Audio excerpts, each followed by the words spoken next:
आज हम देखते हैं current carrying loop as a magnetic dipole, कि अगर कोई करंट कैरिंग लूप है वो एक मैग्नेट की तरह बिहेव करेगा, एक मैग्नेटिक डायपोल की तरह बिहेव करेगा। इस चीज को हम सीखते हैं। तो हमने लिया, एक मैग्नेट ले ली, साउथ नॉर्थ, इसका मैग्नेटिक फील्ड पैटर्न बना लेते हैं।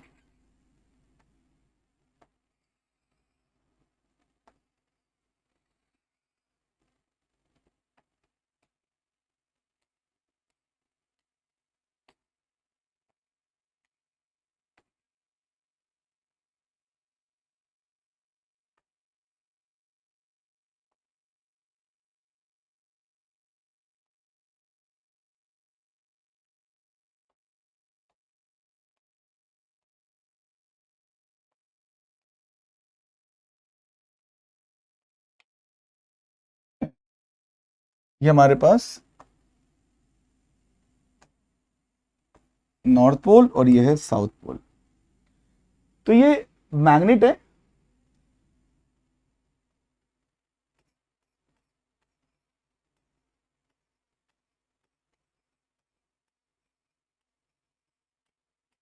तो ये बाहर मैग्नेट की फील्ड पैटर्न है। अब हम क्या करते हैं,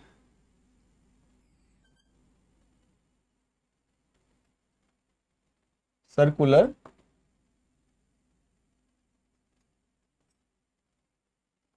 करंट लूप।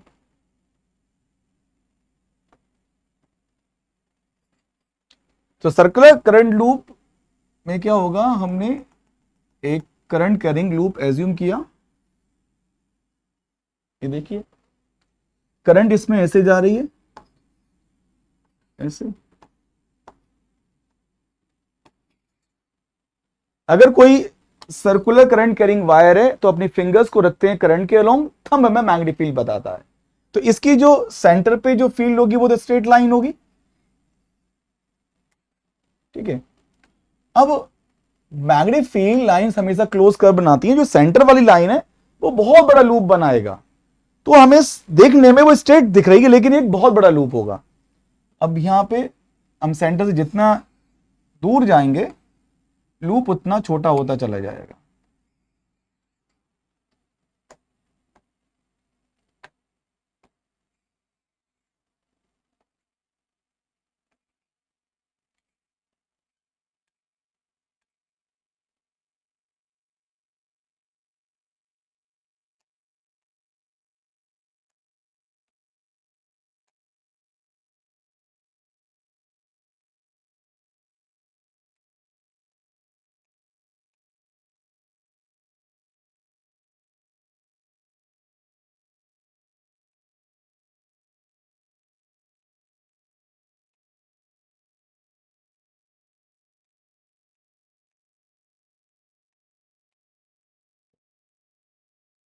तो अगर हम बात करें, एक बार मैग्नेट और सर्कुलर करंट कैरिंग लूप दोनों की फील्ड पैटर्न सिमिलर है। तो दोनों की फील्ड पैटर्न सिमिलर है, both magnet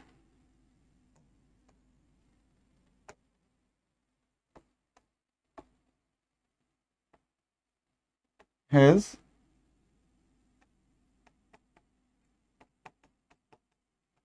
similar magnetic field line pattern। ठीक है भाई, अब देखते हैं कि हमारे पास एक, ये हमने एक कॉइल ले ली, current carrying, number of turns n है,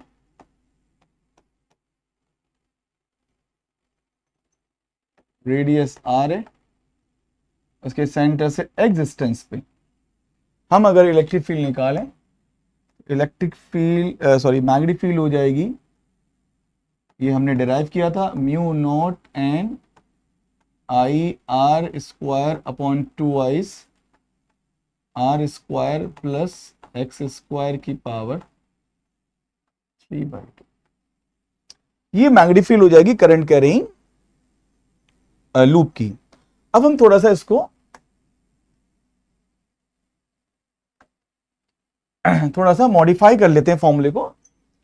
एक काम करते हैं, नीचे मुझे म्यू नॉट अपॉन 4 पाई बनाना है, तो एक काम करते हैं 2 से मल्टीप्लाई, 2 से डिवाइड, पाई से मल्टीप्लाई, पाई से डिवाइड, तो ये बन जाएगा फॉर्मूला म्यू नॉट अपॉन में 4 पाई, ये म्यू नॉट अपॉन 4 पाई आ जाएगा, और एन, और यहां पे हम लिखेंगे 2n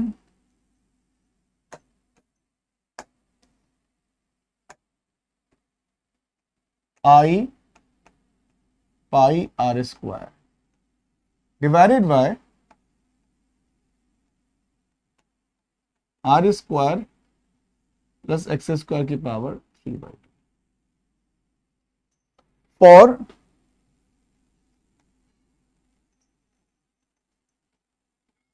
शॉर्ट और small loop.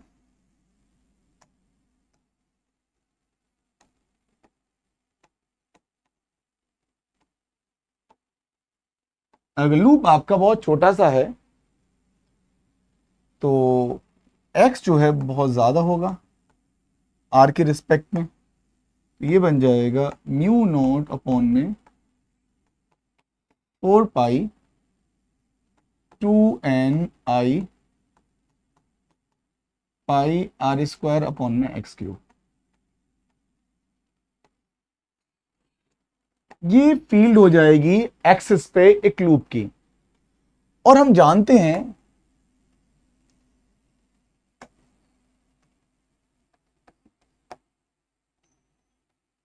For short magnet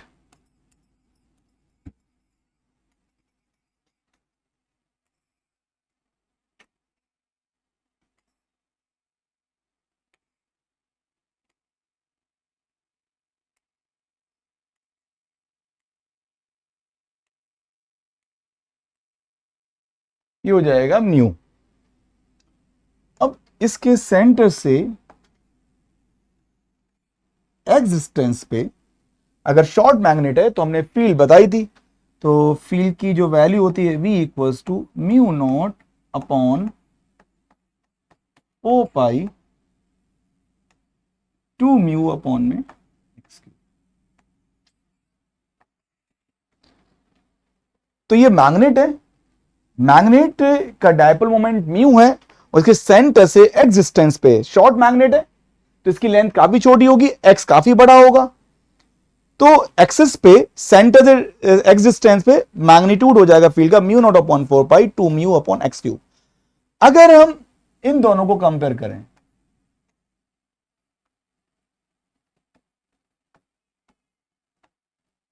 क्योंकि मैग्नेट और सर्कुलर करंट कैरिंग लूप दोनों की फील्ड लाइन पैटर्न सेम है, इसका मतलब एक्सिस पे जो फॉर्मूला आएगा वही फॉर्मूला तुम्हारा सर्कुलर लूप के लिए, वही फॉर्मूला मैग्नेट के लिए। तो अगर हम कंपेयर करेंगे तो कंपेयर करने पे हमें पता लग जाएगा जो म्यू की वैल्यू है, म्यू हो जाएगा N I pi R square. अब यहां पर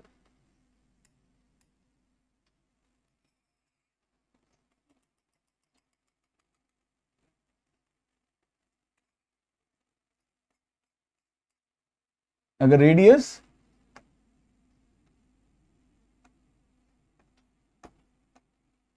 आर है, इसका एरिया हो जाएगा पाई आर स्क्वायर। अगर जो एरो है, जो करंट की डायरेक्शन है, अगर मान लो करंट ऐसे फ्लो कर रहा है, तो अपने राइट हैंड की फिंगर्स को करंट के अलोंग रखेंगे, राइट हैंड की फिंगर्स को करंट के अलोंग रखेंगे, तो ये जो होगा मुझे डायरेक्शन बताएगा म्यू की, क्योंकि डायपोल मोमेंट एक वेक्टर है, तो म्यू की डायरेक्शन कैसे पता लगेगी, करंट के अलोंग अपनी फिंगर्स को रखेंगे और थंब बताएगा। तो और अगर हम एरिया वेक्टर की बात करें तो इसका जो एरिया वेक्टर क्या होगा, जिधर म्यू की डायरेक्शन है वही एरिया वेक्टर की डायरेक्शन है। इसमें टर्न्स अगर n है तो मैं इसको लिख सकता हूं म्यू वेक्टर हो जाएगा n नंबर ऑफ टर्न्स से i into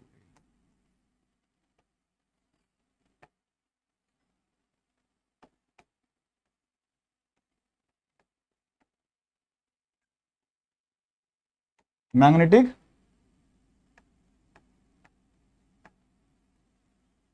moment vector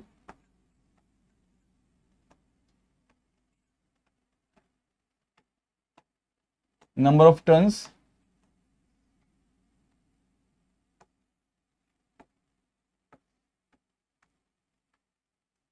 current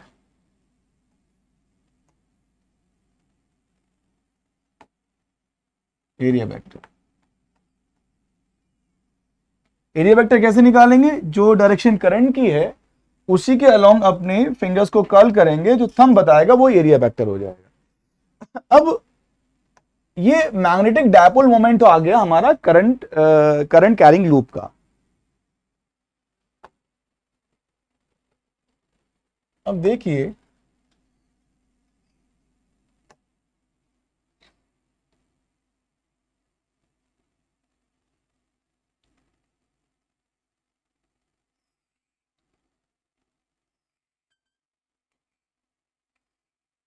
अगर ये एक मैग्नेट है, इसका म्यू किधर होगा, इधर होगा, साउथ से नॉर्थ की तरफ। इसको मैं रिप्लेस कर सकता हूं एक करंट कैरिंग लूप से।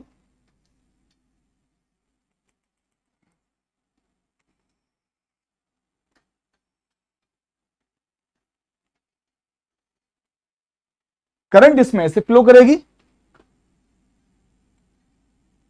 जिधर करंट की डायरेक्शन है उधर मैं अगर अपनी फिंगर्स को कर्ल करूंगा तो थंब मुझे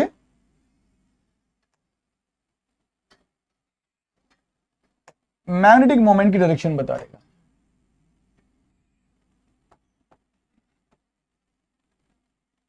ये म्यू हो जाएगा। तो ऊपर से अगर देखते हैं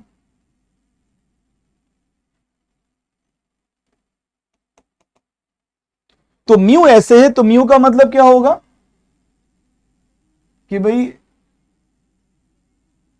ऊपर से देखेंगे तो म्यू में क्या होता है, साउथ से ये इधर साउथ होगा, नीचे साउथ होगा और इधर नॉर्थ होगा। तो म्यू का डायरेक्शन साउथ से नॉर्थ की तरफ होती है। इसका मतलब अगर मैं ऊपर से देखूंगा, ऊपर से देखने पे मुझे करंट कैसी दिखेगी, ऊपर से देखने पे मुझे करंट दिखेगी एंटी क्लॉकवाइज।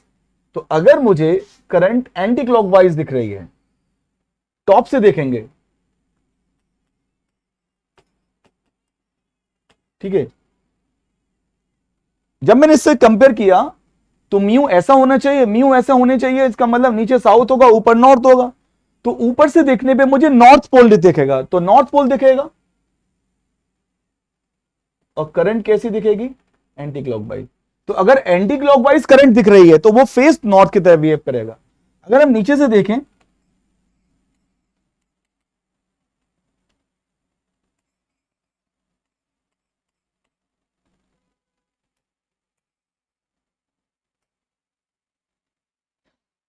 तो ये वाला जो जब नीचे से देख रहे हैं तो नीचे से देखेंगे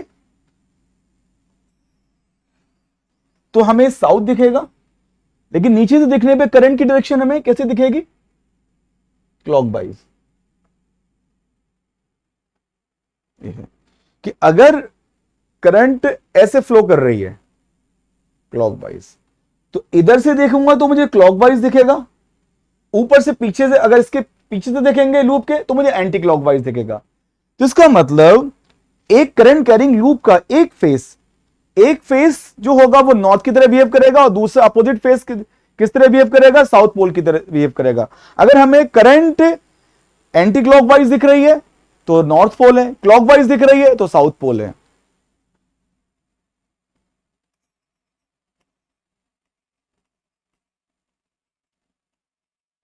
यहां पे करंट है anti clockwise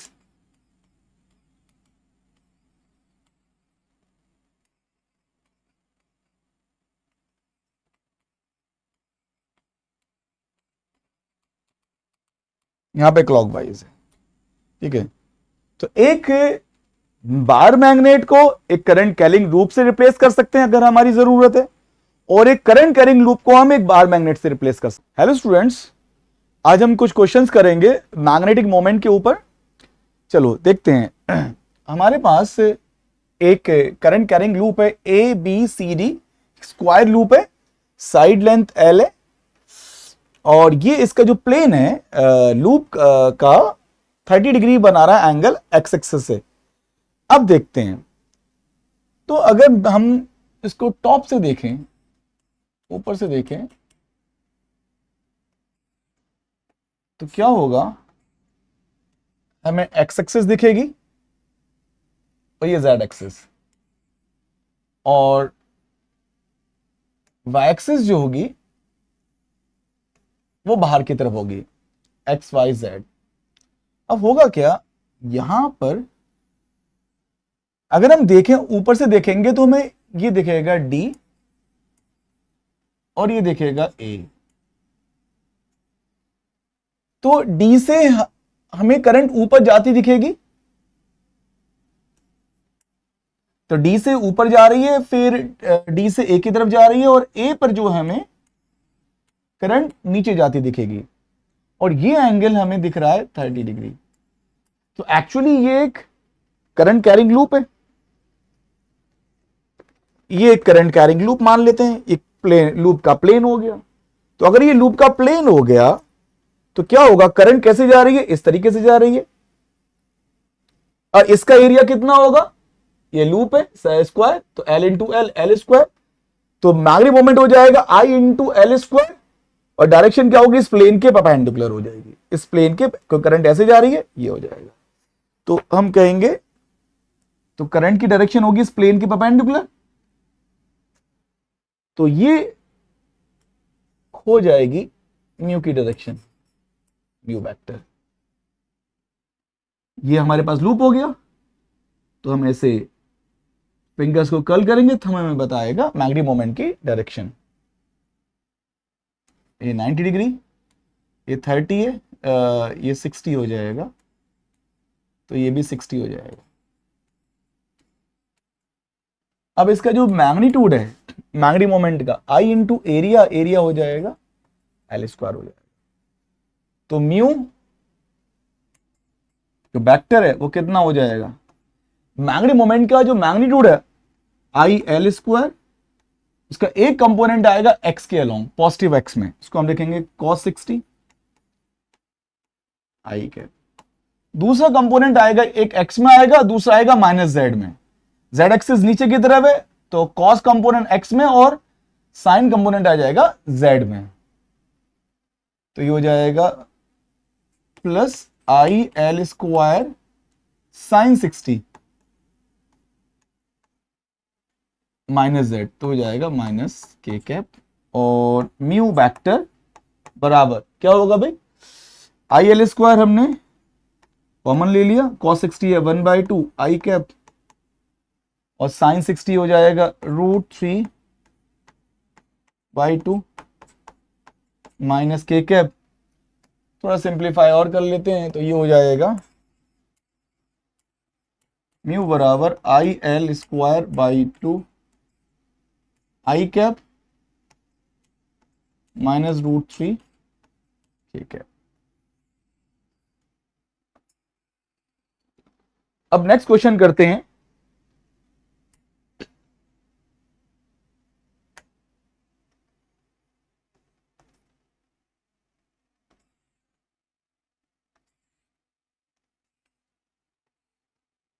x axis, Y axis, Z axis. हमारे पास एक 3D लूप है,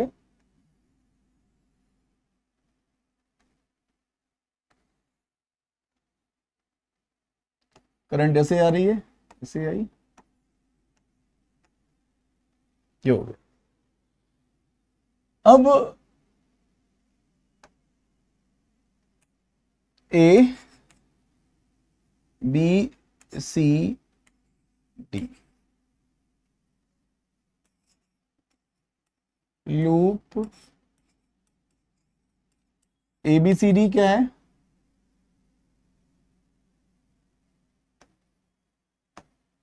टू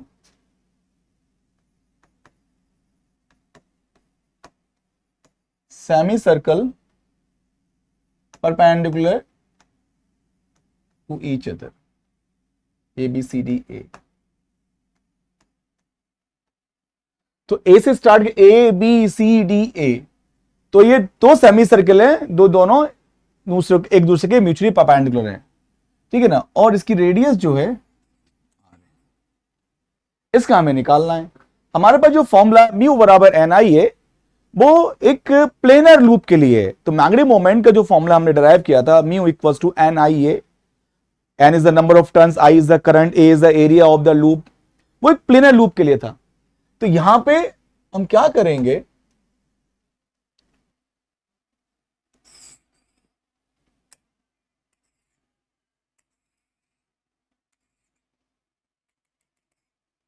हम एक सेमी सर्कल इधर बनाएंगे और एक सेमी सर्कल इधर। अब जैसे ये इसमें करंट जा रही है ए, मतलब ABC, ये पहला लूप है, ये D है। अब इसमें करंट इधर जा रही है I, ये भी I, ये भी I। अब ये जो ABC है ये X है, ये Y है, ये Z है। ABC जो पार्ट है वो YZ प्लेन में है, सॉरी। तो ABC जो पार्ट है वो YZ प्लेन में है।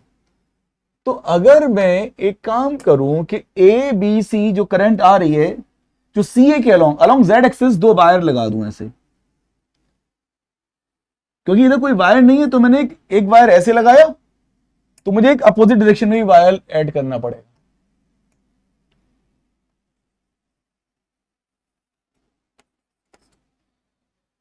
तो ये करंट आ रही है ऐसे, तो ABC वापस ABC वापस एक प्लेनर लूप बन गया। अब दूसरा करंट ऐसे जा रही है, करंट इसमें तो इस टाइप से, तो ये करंट ऐसे गई और फिर C से D, फिर A से C की तरफ वापस आ गई है, तो एक प्लेनर लूप भी ये बन गया। तो लूप 1 का जो मैग्नेटिक मोमेंट है क्या होगा, I इंटू A। तो करंट I और एरिया कितना हो गया लूप का, सेमी सर्कल हो गया, this is pi R square by 2। अब मैं करंट को अपने राइट हैंड की फिंगर्स को रखूंगा करंट के अलोंग YZ प्लेन में, तो क्या ये है X Y Z, X Y Z। तो ये जो सेमी सर्कल है YZ प्लेन में, अपनी अगर फिंगर्स को मैं करंट के अलोंग रखूंगा, लूप के अलोंग, जैसे करंट फ्लो कर रही है, तो थंब मुझे मैग्नेटिक मोमेंट की डायरेक्शन बताएगा। तो वो किधर आ जाएगी, I cap, this is I cap. और दूसरा हो जाएगा बेटा X Y Z, दूसरा लूप कौन से प्लेन में, XZ प्लेन में। तो करंट जा रही है Z से A की तरफ, तो X Y Z, तो इस टाइप से एक सेमी सर्कल बन रहा है इस प्लेन में। तो अपनी फिंगर्स को अगर मैं करंट के अलोंग रखूंगा, तो थंब मुझे बताएगा y एक्सिस में। तो μ2 आपका हो जाएगा I pi R square by 2 J cap. Net magnetic moment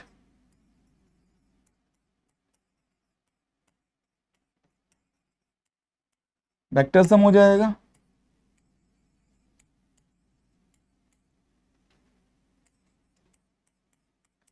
I pi R square by 2 I cap, और ये हो जाएगा I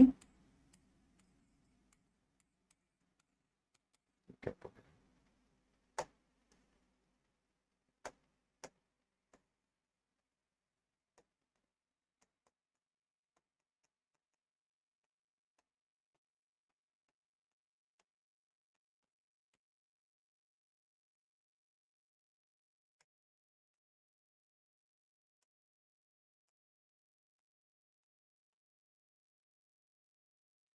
अब इसको हम मैग्नीट्यूड अगर निकालें तो ये हो जाएगा I pi R square by 2, I cap plus J cap का मैग्नीट्यूड √2 से √2 कट जाएगा, ये हो जाएगा I pi R square by 2, ये हो जाएगा।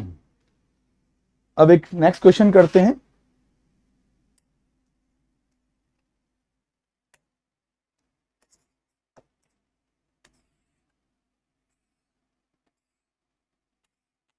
x axis, y axis, z axis,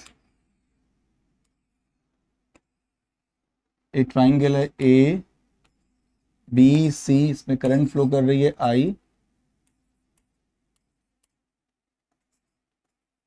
ठीक है, करंट I फ्लो कर रही है, ए के कोऑर्डिनेट हैं L, 0, 0, बी के कोऑर्डिनेट हैं 0, L, 0, सी के कोऑर्डिनेट हैं 0, 0, L।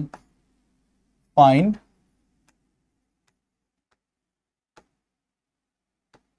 मैग्नेटिक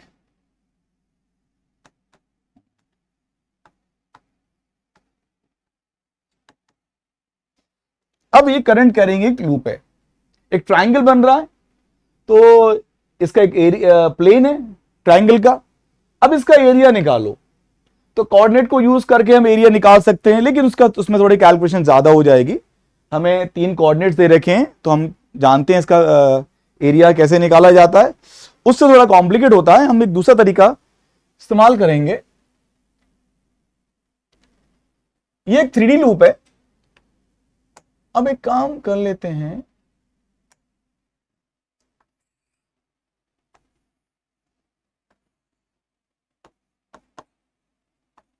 y z,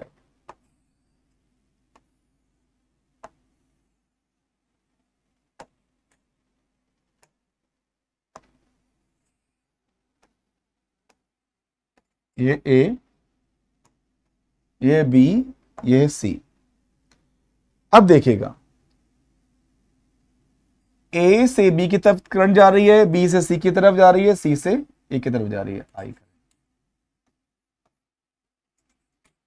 अब इसमें कुछ करंट्स ऐड करके और सब्ट्रैक्ट करके हम प्लेनर लूप बनाएंगे।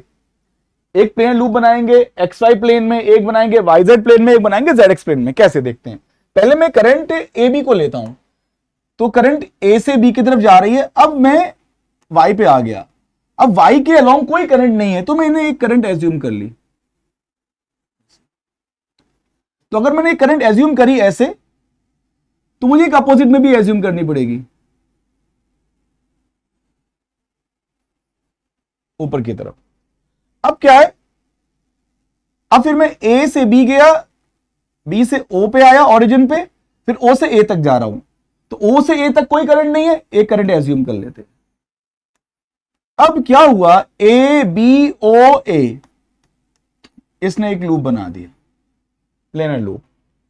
अब मैं बी से स्टार्ट कर रहा हूं, बी से सी की तरफ, फिर सी से ओ की तरफ, तो सी से ओ की तरफ कोई करंट नहीं है, तो एक करंट ऐड करनी पड़ेगी। तो करंट ऐड करेंगे तो यहां पे मुझे सब्ट्रैक्ट भी करनी पड़ेगी, क्योंकि उधर तो कोई करंट ही नहीं है। तो ये आपका हो जाएगा। अब बात करते हैं सी से ए की तरफ, तो सी से ए की तरफ जाएंगे। अब ए से ओ की तरफ, क्योंकि मैंने ओ से ए की तरफ करंट ली है, तो इधर अपोजिट में भी लेनी पड़ेगी, क्योंकि इसमें तो कोई करंट नहीं है। तो अब सी से ए से ओ और ओ से सी, ये थर्ड लूप हो गया। अब है क्या के कोऑर्डिनेट दे रखे हैं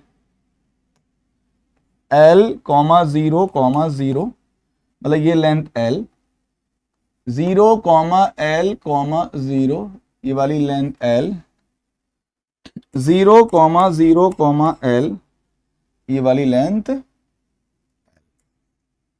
अब जो लूप 1 है उसका एरिया कितना हो गया, एक ट्राइंगल है, हाफ बेस तुम्हारा L हो गया और हाइट भी L है, L² बाई 2। इनफैक्ट सभी का A2 का भी एरिया यही होगा और थर्ड लूप का भी एरिया, तीन एक ट्राइंगल बन रहे हैं, right angle triangle, base L और परपेंडिकुलर जो हाइट है अपोजिट वर्टेक्स है वो भी एल ही है। तो ये हो जाएगा A B C, B C A B O, B C O या फिर सी ए ओ, तीन राइट एंगल ट्राइंगल हैं, सबका एरिया सेम होगा। तो अगर फर्स्ट लूप का उसका मैग्नेटिक मोमेंट लिखें तो हमारा हो जाएगा ये आई इंटू ए वन, आई इंटू ए वन वैक्टर, तो आई इंटू एरिया हो जाएगा एल स्क्वायर बाई टू। अब डायरेक्शन की बात करें, अब ये मेरे पास लूप है, ऐसे करंट ऐसे जा रही है और फिर ऊपर गई ऐसे घूम के आ गई इस तरह से एंटी क्लॉकवाइज, तो अपनी फिंगर्स को रखेंगे एंटी क्लॉकवाइज, करंट के अलोंग थंब बताएगा मैग्नेटिक मोमेंट की डायरेक्शन। तो करंट ऐसे जा रही है तो थंब हमारी तरफ बाहर की तरफ आ रहा है, तो मतलब बाहर की तरफ मतलब Z axis, X Y plane में है करंट जेड एक्सिस, तो ये हो जाएगा के कैप। फिर अगर हम निकालें दूसरे वाले का, तो दूसरे वाले कौन से प्लेन में, वाई जेड प्लेन में, तो x इधर है, ये y है, ये z है, तो y z प्लेन में x मेरी तरफ है, y इधर है, z इधर है, तो ये जो है BCO y z प्लेन में, तो करंट के अलोंग अपने फिंगर्स को रखेंगे, कर्ल करेंगे, तो थंब मेरी तरफ आएगा, मतलब x में आएगा, ये हो जाएगा I A2 वेक्टर, ये हो जाएगा I L square by 2 I cap. Mu 3 similarly हमारा हो जाएगा IA3 IL स्क्वायर बाई 2। इसमें करंट कैसे होगी, करंट के अलोंग ZX प्लेन में है, करंट के अलोंग अपनी फिंगर्स को कर्ल करेंगे तो थंब बताएगा Y में। तो अगर नेट मैग्नेटिक मोमेंट निकालें म्यू नेट, तो म्यू नॉट हो जाएगा mu one vector plus mu two vector plus में म्यू थ्री वेक्टर, तो म्यू नेट आपका होगा म्यू वन मतलब आई एल स्क्वायर बाई 2 के cap, I L square by 2 I cap, I L square by 2 J cap, मतलब mu net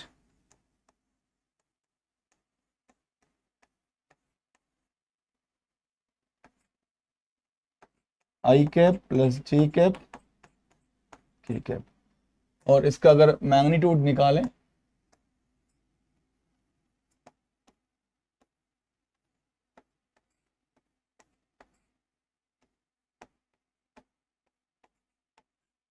हो जाएगा 1 + 1 + 1 √3 आई L square by 2, ये हो जाएगा। नेक्स्ट क्वेश्चन करते हैं।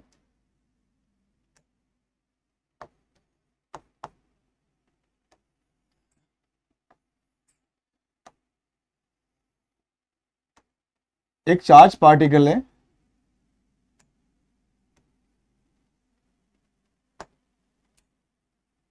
चार्ज क्यू है, मास एम है, v वेलोसिटी से, स्पीड कांस्टेंट है, यूनिफॉर्म सर्कुलर मोशन कर रहा है, ओ सेंटर है, इससे जा रहा है। फाइंड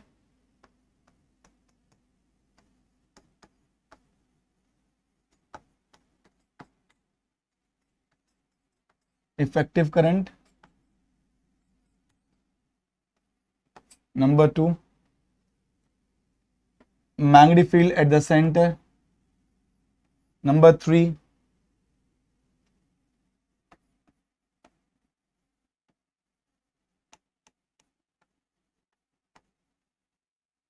magnetic moment and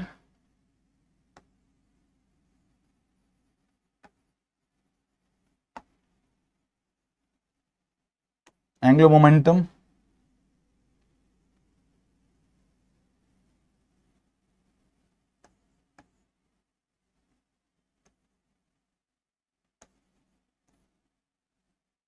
ये म्यू है, ये तुम्हारा एल है, mu by L. Electric field O पर और मैग्नेटिक फील्ड ओ पर, ये चीजें हमें निकालनी है। तो एक चार्ज पार्टिकल मूव कर रहा है, एक चार्ज पार्टिकल मूव कर रहा है,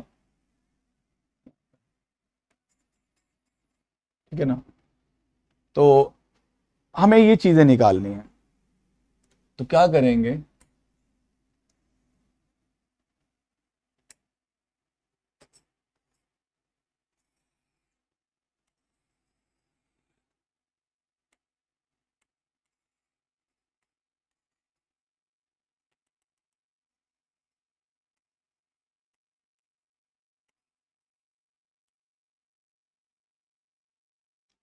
हम यहां पे बैठ गए,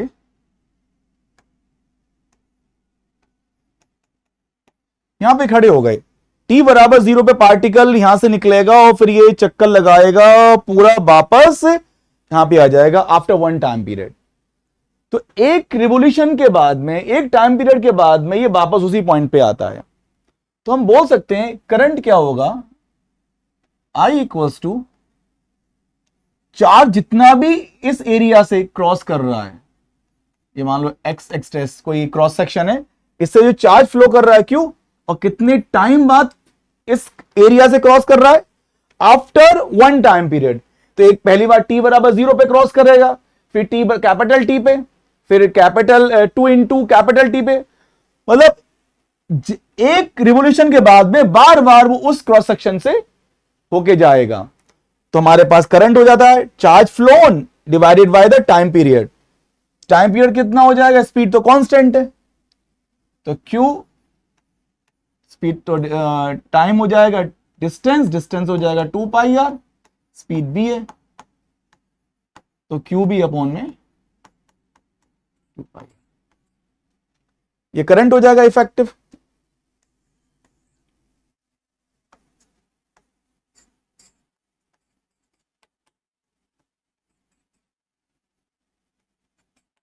तो एक जो चार्ज पार्टिकल मूव कर रहा है सर्कल में, तो इसकी वजह से हम कह सकते हैं कि इसको अगर मैं रिप्लेस कर दूं एक करंट से, एक सर्कुलर लूप में करंट फ्लो कर रही है जिसकी वैल्यू है, तो ये दोनों चीजें इक्विवेलेंट हो जाएंगी।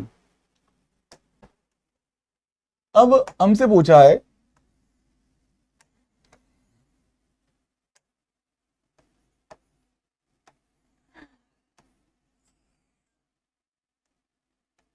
कि O है और इफेक्टिव करंट जो है वो हमारी है Q V upon 2 pi R, ये हमने अभी निकाली है, क्यू वी अपॉन में 2 पाई आर, ये O है। अब एक करंट कैरिंग वायर क्वाइल है, सर्कुलर क्वाइल है, सेंटर पे मैग्नेटिक फील्ड कितनी होती है, VO बराबर म्यू नॉट I अपॉन में 2R, सब्स्टिट्यूट कर देते हैं value, I Q B upon में 2R अपॉन में Q B 2 pi R sorry upon में क्यू बी अपॉन में 2 पाई आर अपॉन में आ रहा है 2R।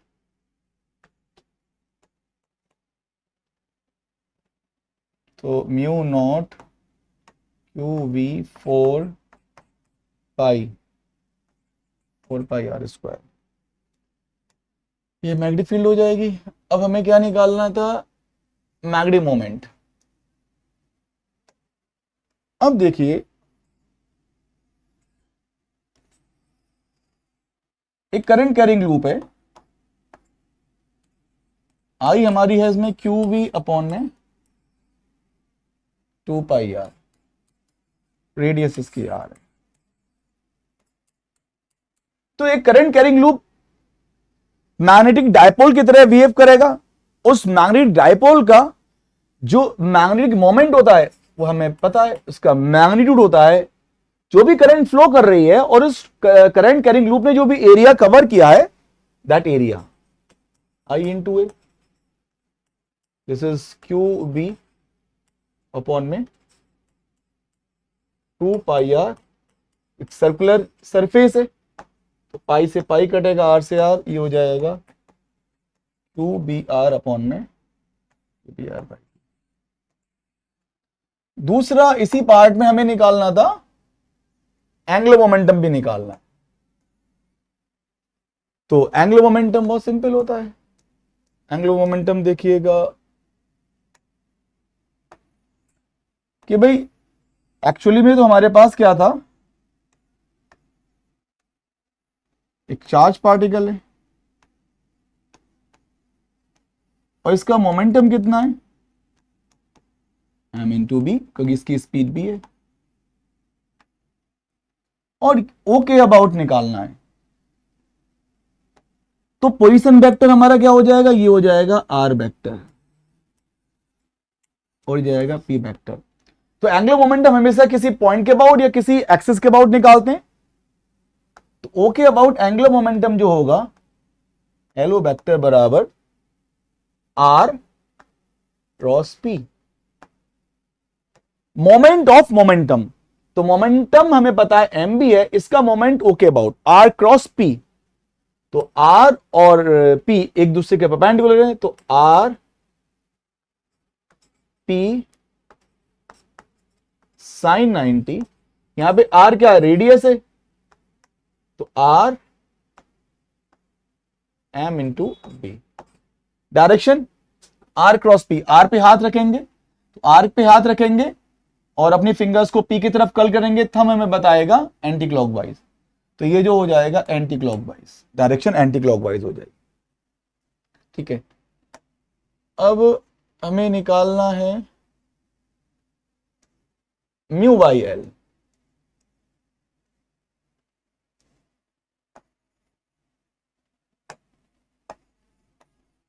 Mu magnetic moment, L क्या है angular momentum.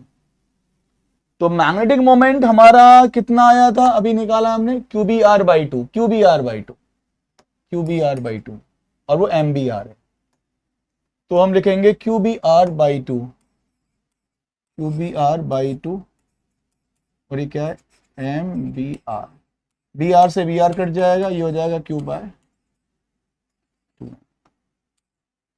Mu by L बराबर क्यू बाय टू।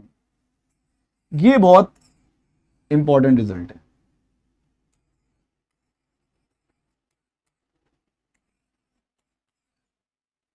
ये कब वैलिड है,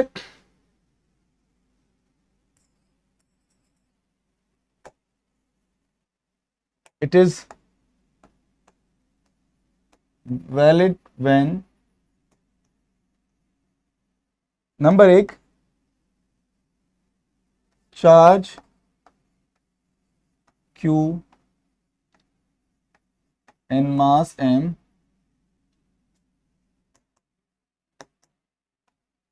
are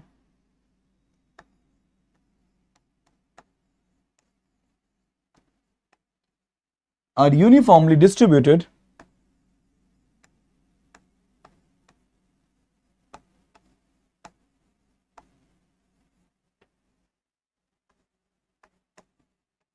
on the body। कि जो बॉडी है ऑब्जेक्ट है उसमें चार्ज और मास वो यूनिफॉर्मली डिस्ट्रीब्यूटेड होना चाहिए, तब हम उसको अप्लाई कर सकते हैं। या फिर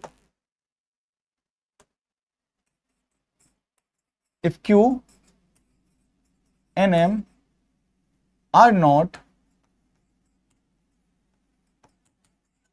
uniform, then function of charge distribution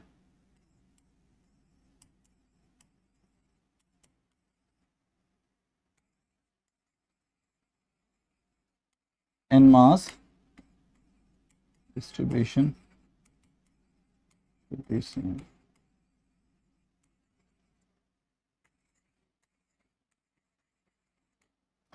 ये बहुत इंपॉर्टेंट चीज है। अगर मान लो कोई डिस्क है, तो उसमें मास भी है और चार्ज भी है, तो मास का डिस्ट्रीब्यूशन कांस्टेंट और चार्ज का डिस्ट्रीब्यूशन भी कांस्टेंट यूनिफॉर्म, तब लगा सकते हैं। या फिर चार्ज अगर यूनिफॉर्मली डिस्ट्रीब्यूटेड नहीं है और मास भी यूनिफॉर्मली डिस्ट्रीब्यूटेड नहीं है, लेकिन जिस तरीके से चार्ज डिस्ट्रीब्यूटेड है, जो फंक्शन चार्ज को डिफाइन कर रहा है, उसके डिस्ट्रीब्यूशन को बता रहा है, ऐसे ही वो फंक्शन जो मास के डिस्ट्रीब्यूशन को डिफाइन कर रहा है, वो दोनों फंक्शन अगर सेम है, उस केस में भी ये फॉर्मूला वैलिड हो जाएगा।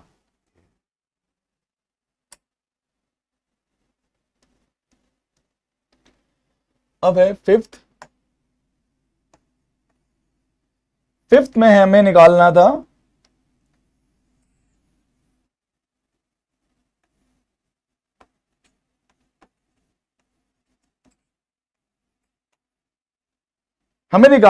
E by B. तो मैग्नेटिक फील्ड तो हम निकाल चुके हैं O पर, क्या आई थी, mu naught Q B upon 4 pi R square, mu naught Q B upon 4 pi R square. Electric field कितनी हो जाएगी इस चार्ज की वजह से, 1 upon 4 pi epsilon naught Q upon R square. तो इनका रेशियो अगर निकालेंगे, EO upon BO, EO upon BO का मतलब हो गया 1 upon 4 pi epsilon naught Q upon में R square divided by mu naught upon में 4 pi R square Q into B. अब देखिए 4 पाई से 4 पाई गया, आर स्क्वायर से आर स्क्वायर गया, और ये हो जाएगा क्यू से क्यू हो जाएगा, और ये हो जाएगा भाई 1 upon mu naught epsilon naught into B. एक फॉर्मूला इलेक्ट्रोमैग्नेटिक वेव में हम पढ़ेंगे बाद में, लेकिन अभी हम इसको यूज करते हैं। C इज 1 अपॉन में under root mu naught epsilon naught, speed of light in vacuum.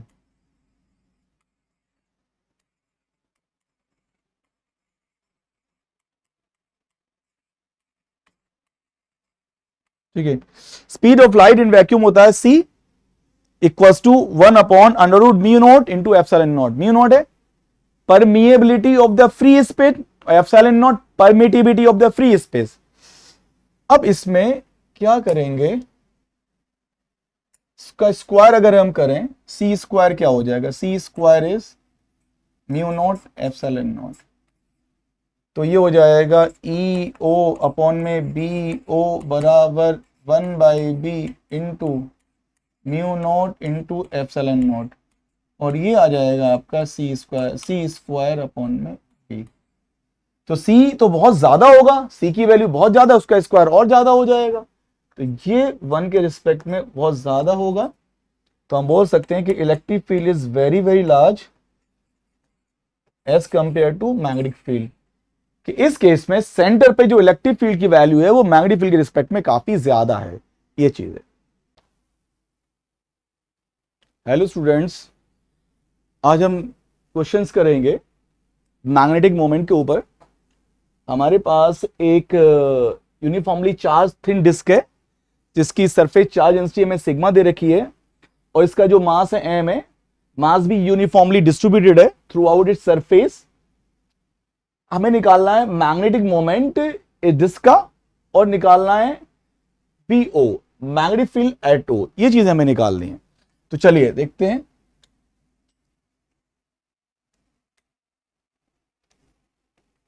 पहले हम मैग्नेटिक मोमेंट की बात कर लेते हैं।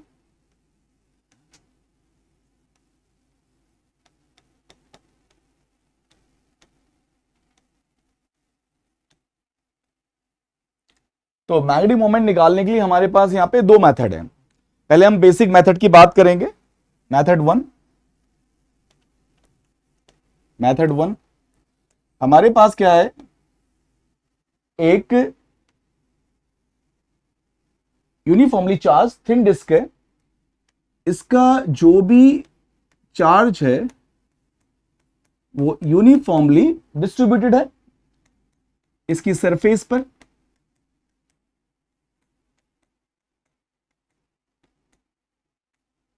रेडियस इसकी आर है और ये ओमेगा से रोटेट कर रही है अबाउट इट्स एक्सिस। अब है क्या, इसका जो सिग्मा है चार्ज पर यूनिट एरिया वो कांस्टेंट है। तो अब ये कह सकते हैं कि अगर ये डिस्क रोटेट कर रही है तो हर एलिमेंट इसका रोटेट करेगा ओमेगा से। तो एलिमेंट क्या लेना चाहिए हमें, तो हमने एक रिंग टाइप का एलिमेंट ले लिया। मान लो हमने एक रिंग ले ली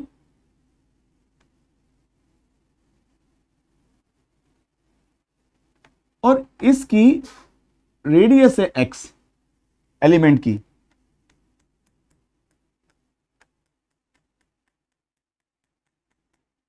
तो अब थिकनेस जो हो जाएगी इसकी, एलिमेंट की थिकनेस हो जाएगी dx,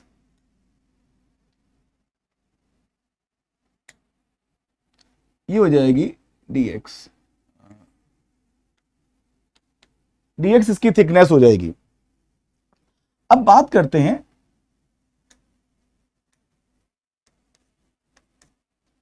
इस पे जो चार्ज होगा वो कितना होगा। इस एलिमेंट पे जो चार्ज होगा हमने बोल दिया dq। अब चार्ज कैसे निकालेंगे, जो भी चार्ज है वो यूनिफॉर्मली डिस्ट्रीब्यूटेड है, तो यूनिट एरिया पे चार्ज कितना है सिग्मा। तो हम कहेंगे कि भैया इस जो हमारा सर्कुलर एलिमेंट हमने लिया रिंग टाइप का, इस पे जो चार्ज होगा वो होगा यूनिट एरिया पे चार्ज हो गया सिग्मा इनटू इस स्ट्रिप का एरिया। तो एरिया कितना हो जाएगा, इसकी जो पेरीमीटर है वो हो जाएगी 2πx और इसकी थिकनेस है dx। ये इतना चार्ज हो जाएगा। इसका मतलब इस पे जितनी भी रिंग्स हैं, अगर हम ऐसे कहें कि हमारे पास ये डिस्क है तो बहुत सारी रिंग्स हो सकती हैं, सब पे चार्ज है और सब रोटेट कर रही हैं। तो अगर सब रोटेट करेंगी तो इनकी वजह से, सबकी वजह से क्या होगा, करंट आ जाएगा। तो एक काम कर लेते हैं, इस पे जो चार्ज हमने निकाला तो करंट इसकी वजह से हमने बोल दिया DI। लेट अस से करंट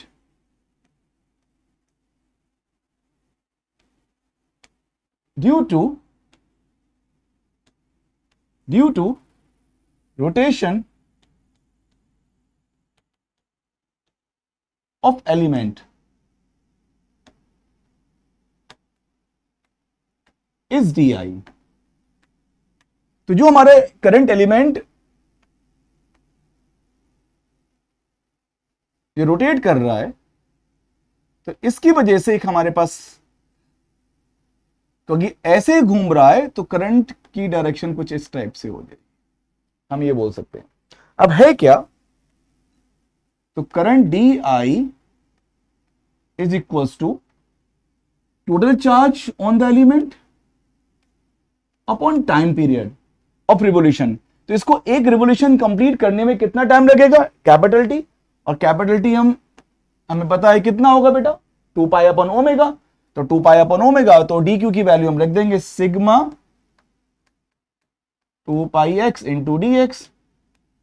T क्या है, time period of revolution. Time period of revolution कितना होता है, अगर ये डिस्क रोटेट कर रही है तो ओमेगा, तो सभी एलिमेंट्स, कोई भी रिंग ले लीजिए, सभी रिंग्स के लिए ओमेगा सेम होगा, तो सबका टाइम पीरियड सेम होने वाला है। तो ये हो जाएगा 2π अपॉन में ओमेगा। 2π से 2π कटेगा और DI की जो वैल्यू हो जाएगी sigma omega x into dx, ये DI हो जाएगा। अब हमें निकालना है मैग्नेटिक मोमेंट। तो मैग्नेटिक मोमेंट क्या होता है, अगर हमारे पास ये डिस्क है, इस डिस्क में से हमने क्या करा, एक एलिमेंट लिया, इस करंट एलिमेंट कि रेडियस एक्स हमने लिया है, ए डी एक्स है। अब इसमें क्या है, करंट डी आई फ्लो कर रहा है। तो अब ये जो करंट फ्लो कर रहा है डी आई, तो मैग्नेटिक मोमेंट क्या होता है, magnetic moment is current into जो लूप ने जो एरिया कवर किया है। तो अगर मैं डी म्यू निकालता हूं इसका, इस करंट की वजह से, इस करंट एलिमेंट की वजह से जो मैग्नेटिक मोमेंट होगा वो कितना होगा, इस करंट एलिमेंट में जो भी करंट फ्लो कर रही है दैट करंट सर्कुलर है, तो इस करंट एलिमेंट ने जो एरिया कवर किया है that is pi X square.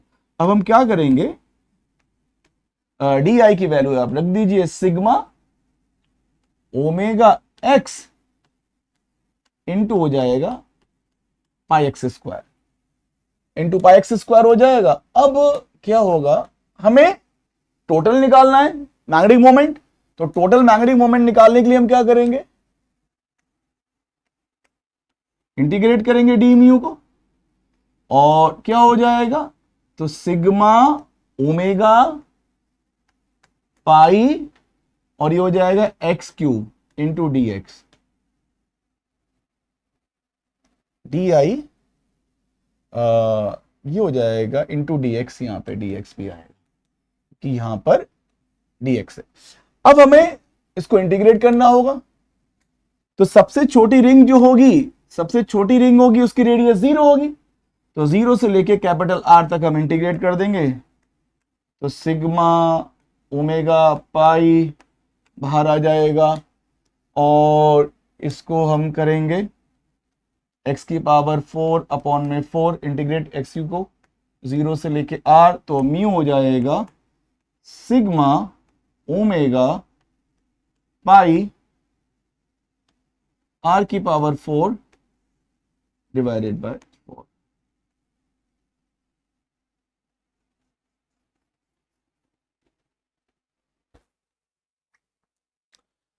अब हम इसी क्वेश्चन को एक दूसरे मेथड से बताते हैं।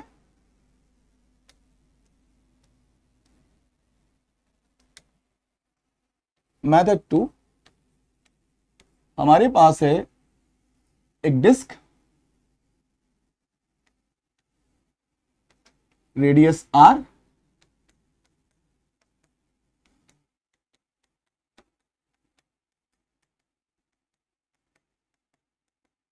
ठीक है। इस केस में चार्ज डिस्ट्रीब्यूशन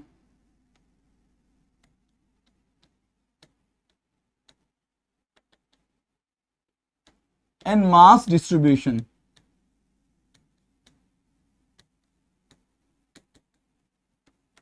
यूनिफॉर्म दे रखा है, मतलब चार्ज पर यूनिट एरिया की वैल्यू या मास पर यूनिट एरिया की वैल्यू हमें क्या दे रखा है कि sigma Q D Q by D a constant, मतलब हम कहीं से भी यूनिट एरिया लेंगे उसका चार्ज सेम होगा, या फिर चार्ज मास पर यूनिट एरिया की बात कर लें, सिग्मा एम से डिनोट कर देते हैं, तो वो हो जाएगा D Q by D A, और वो भी क्या है कांस्टेंट। तो जब हमारे पास चार्ज का डिस्ट्रीब्यूशन और मास का डिस्ट्रीब्यूशन कांस्टेंट होता है, तो हम एक स्टैंडर्ड रिजल्ट हमारे पास है, ओमेगा से ये रोटेट कर रहा है,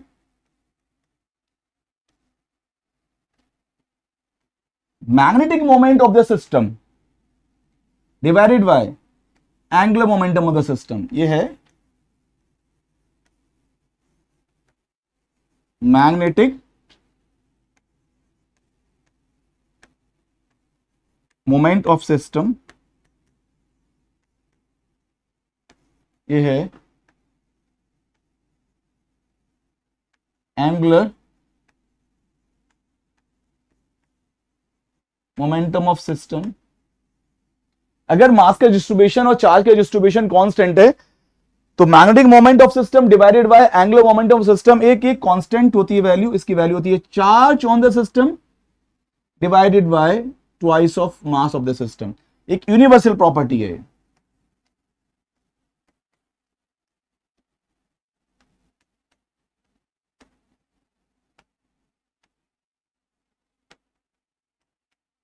लेकिन ये प्रॉपर्टी तभी है कि चार्ज का डिस्ट्रीब्यूशन और मास का डिस्ट्रीब्यूशन कांस्टेंट होना चाहिए, तभी हम म्यू बाय एल को क्यू बाय 2m लिख सकते हैं। अब हमें निकालना है म्यू, तो अगर हमें म्यू निकालना है तो हम बोल सकते हैं म्यू बाय एल बराबर हो जाएगा क्यू बाय 2m, और म्यू हो जाएगा आपका charge upon 2m into angular momentum. अब है क्या, हमारे पास एक डिस्क है और ये ओमेगा से अपने एक्सिस के अबाउट रोटेट कर रही है, मास इसका m है, रेडियस r है। एक्सिस कहां से होके जा रही है, इसके सेंटर से होके जा रही है डिस्क के, और उसके प्लेन के परपेंडिकुलर है। तो एंगुलर मोमेंटम हम जानते हैं क्या होता है, एक्सिस के अबाउट एल एक्सिस बराबर एक्सिस इंटू ओमेगा। तो इसका मतलब हम बोल सकते हैं कि म्यू इक्वल्स टू हो जाएगा Q by 2m into moment of inertia of the disc about its axis I axis into angular velocity. अब क्या होगा कि भाई म्यू की वैल्यू निकालनी है Q by 2m into I axis. Axis centre से होके जा रही है डिस्क के और प्लेन के परपेंडिकुलर है, तो मोमेंट ऑफ इनर्शिया हो जाएगा mr² / 2 इंटू ओमेगा। यहां से m से m कटेगा और इसको हम कहेंगे q r² ω/4। तो q तो हमें नहीं दे रखा, हमें सिग्मा दे रखा है, तो चार्ज कैसे निकालेंगे, यूनिट एरिया पे चार्ज सिग्मा दे रखा है, कांस्टेंट है, टोटल एरिया कितना हो जाएगा डिस्क का, भाई इसका जो चार्ज होगा हम कैसे निकालेंगे, charge Q is unit area पे charge sigma into area of the disc pi r²। ये वैल्यू सब्स्टिट्यूट कर देते हैं, ये वैल्यू सब्स्टिट्यूट करेंगे तो हो जाएगा sigma into pi r² into pi into r² into ω/4, और हो जाएगा sigma pi omega r⁴ upon में 4, ये आ जाएगा। तो ऊपर वाला रिजल्ट क्या आया था हमारा, देख लेते हैं, सिग्मा ओमेगा पाई r4/4, सिग्मा ओमेगा पाई r4/4, सिग्मा ओमेगा पाई r4/, सेम रिजल्ट आ गया।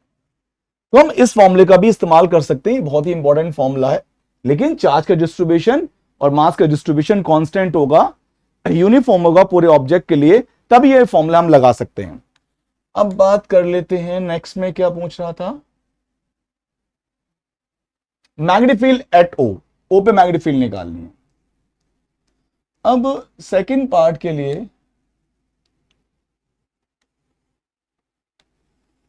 ये जो डिस्क है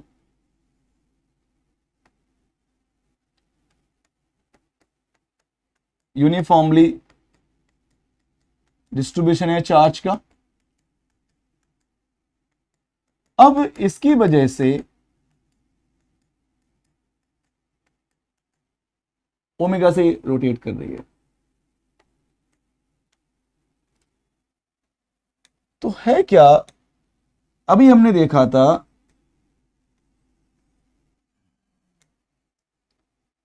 इसको हम मान सकते हैं कि बहुत सारी रिंग से मिलकर बनाए, तो उसमें से एक रिंग हमारी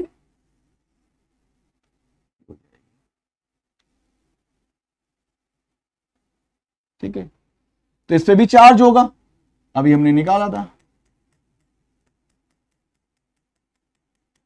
इस पे चार्ज कितना आता है dq बराबर इसकी रेडियस x, थिकनेस एलिमेंट की dx है, तो dq आपका हो जाएगा sigma into 2πx into dx।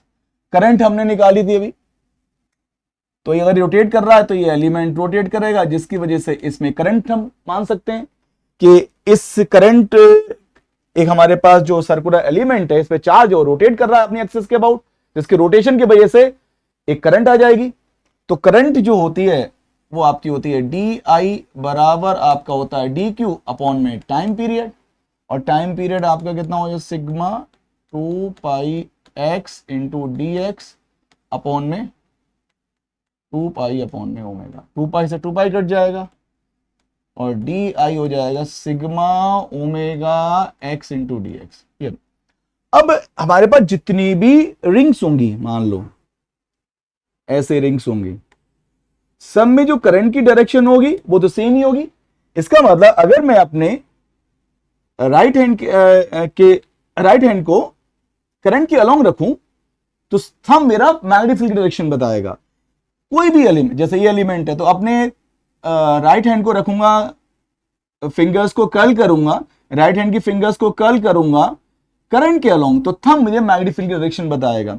तो जितने भी करंट कैरिंग एलिमेंट्स होंगे इसमें सर्कुलर, सबकी वजह से जो करंट आएगी आउटवर्ड आएगी, तो डायरेक्शन का कोई चक्कर नहीं है। इसका मतलब डी म्यू कितना हो जाएगा, सॉरी डीबी, मैं डीबी निकालना है, मैग्नेटिक फील्ड ओ पे निकालनी है, तो एक एलिमेंट की वजह से मैग्नेटिक फील्ड निकालेंगे तो कितना हो जाएगा mu not I upon 2r। अगर सर्कुलर एलिमेंट है उसके सेंटर पे निकालनी है फील्ड तो mu not into current in that element D I हो जाएगा डिवाइडेड बाय 2r, लेकिन रेडियस कितनी हो जाएगी इसकी x हो जाएगी। यहां पे हमने क्या करा, डी आई की वैल्यू सब्स्टिट्यूट कर दी,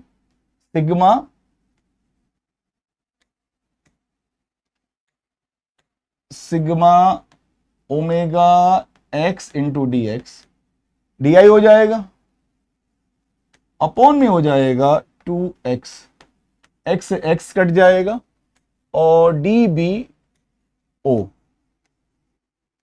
किसके बराबर होगा mu naught sigma omega by 2, mu naught sigma omega by 2 into D x. Total field अगर निकालनी है, टोटल मैग्नेटिक फील्ड अगर निकालनी है तो क्या करेंगे, हमने एक सर्कुलर एलिमेंट की वजह से निकाल ली, तो सबकी वजह से निकालने के लिए क्या करना होगा, इंटीग्रेट करेंगे, क्योंकि सभी एलिमेंट की जो फील्ड है वो तो सेम डायरेक्शन में है।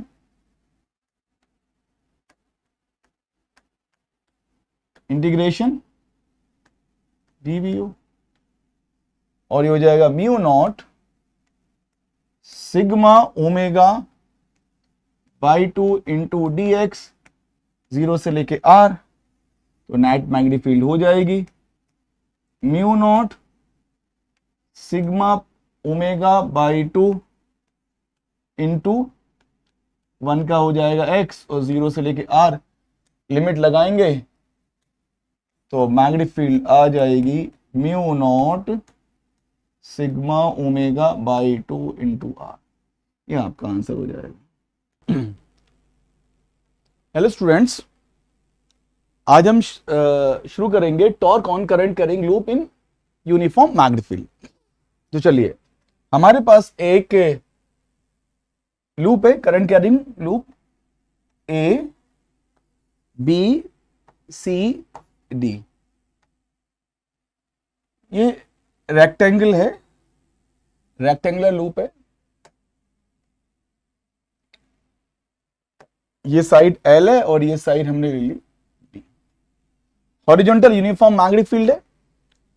अब देखिएगा कि जो करंट आ रही है, जो DA वायर है, बाहर की तरफ करंट आ रही है, और ये जो AD है, जो AD DA जो हमारे पास जो साइड है और मैग्नेटिक फील्ड, ये म्यूचुअली परपेंडिकुलर है। ठीक है, अब इसमें है क्या, करंट बाहर की तरफ है, मतलब जो D से A की तरफ करंट बाहर की तरफ, और मैग्नेटिक फील्ड हॉरिजॉन्टल में है। अब यहां पे हम I पे हाथ रखेंगे और B की तरफ, तो थंब हमारा ऊपर की तरफ बताएगा। तो ये जो F1 हो जाएगा वो हो जाएगा I, और लेंथ जो वायर है इसकी लेंथ हो जाएगी L, ILB, और IL और B के बीच में है एंगल 90, तो ILB sin 90। सिमिलरली यहां पे देखो, तो ILB, अब यहां पे करंट अंदर की तरफ है, मैग्नेटिक फील्ड इधर है, तो IL क्रॉस B किधर आ रहा है, नीचे की तरफ, I2 ILB। अब लेते हैं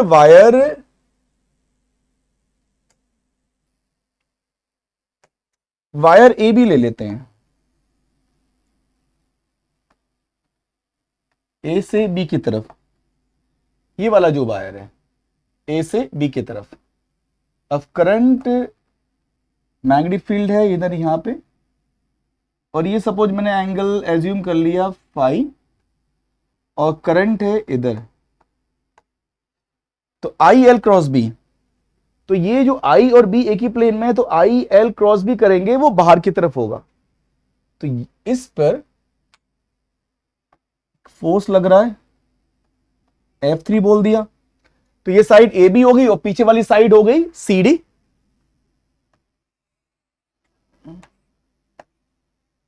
CD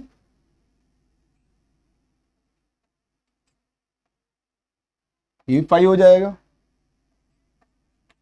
और यहां पे क्या करेंगे, I ऐसे B ऐसे, और I और B इसी प्लेन में, तो IL क्रॉस B अंदर की तरफ आएगा, तो ये जो होगा F4। तो अगर मैं F3 का मैग्नीट्यूड की बात करूं तो हो जाएगा I, यहां पे जो वायर AB है उसकी लेंथ है B, इसकी लेंथ हो गई B, तो IB साइन I और ये करंट के बीच में और मैग्नेटिक फील्ड के बीच में एंगल कितना हो जाएगा, ये एंगल हो जाएगा I और B के बीच में, तो साइन 180 -5 रहेगा IB साइन 5।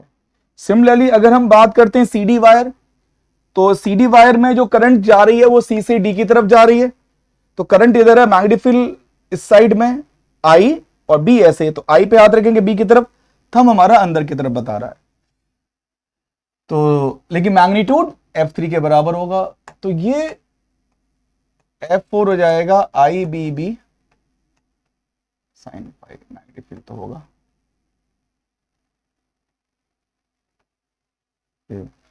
तो AB वायर और CD वायर पे जो फोर्स लग रहे हैं दोनों का मैग्नीट्यूड सेम है और डायरेक्शन अपोजिट है, और ये फोर्सेस दोनों जो हैं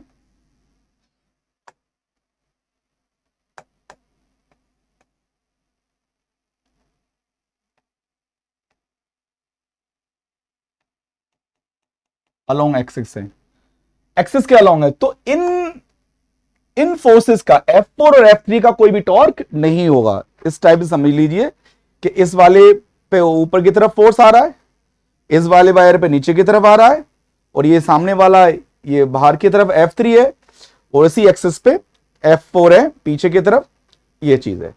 तो आप इन फोर्सेस का जो टॉर्क है वो इस टाइप से होगा, इसको ऐसे रोटेट करें, ठीक है।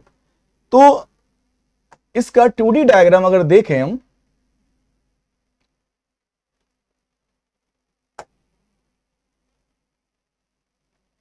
ये आपका हो गया 2D व्यू। तो ये जो D से A की तरफ है, ये वायर कौन सा है, DA, ये कौन सा है, AB, ये वायर कौन सा है, BC, ठीक है भाई। अब ये जो DA वायर है इस पे फोर्स लग रहा है ऊपर की तरफ F1 ILB, ऐसे ही जो BC वायर है ये वाला, तो BC वायर में करंट अंदर की तरफ जा रही है और मैग्नेटिक फील्ड हॉरिजॉन्टल पे, तो करंट किधर, फोर्स किधर आएगा, F2 ILB नीचे की तरफ आएगा। ये जो AB और CD वायर है उनके जो फोर्सेस हैं जो हमने अभी देखे थे वो F3 और F4 है, वो एक्सिस के अलोंग है ये, तो F3 F4 का तो कोई टॉर्क होगा नहीं। अब हमने कहा कि ये जो लूप है, मान लीजिए ऐसे ये लूप है, ये है, तो इसमें करंट कैसे फ्लो कर रही है, इस तरह फ्लो कर रही है, ये इस टाइप से। तो करंट अगर ऐसे फ्लो कर रही है ए से बी सी डी, तो हम अपना हाथ रखेंगे करंट के अलोंग, थंब किधर बता रहा है, इस प्लेन के परपेंडिकुलर, इस टाइप से इस प्लेन के परपेंडिकुलर। तो इसका जो मैग्नेटिक मोमेंट जो आ जाएगा वो हो जाएगा म्यू, और इस प्लेन के परपेंडिकुलर, और मैग्नीट्यूड होता है करंट इनटू इस लूप का एरिया एल इनटू बी। हमने एज्यूम किया जो मैग्नेटिक फील्ड है और म्यू है उनके बीच में एंगल थीटा हो गया। अगर ये थीटा हो गया तो हम बोलेंगे ये एंगल कितना हो जाएगा, दिस इज 90 माइनस थीटा। तो ये वाला भी एंगल कितना होगा, 90 माइनस थीटा। अब हमारे पास F3 और F4 का टॉर्क तो 0 है,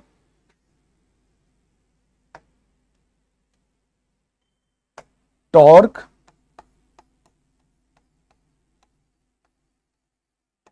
of F3 and F4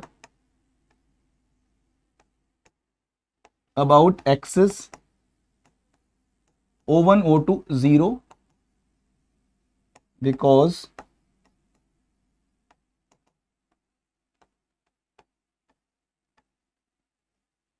both are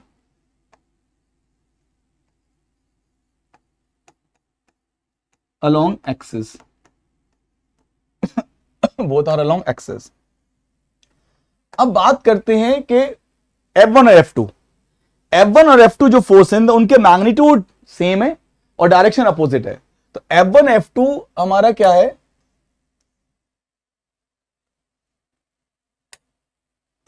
F1 and F2 forms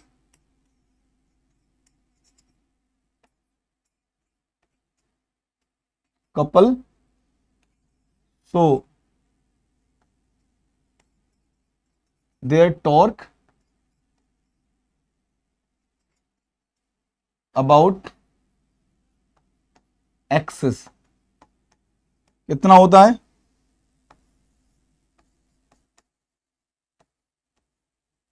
force into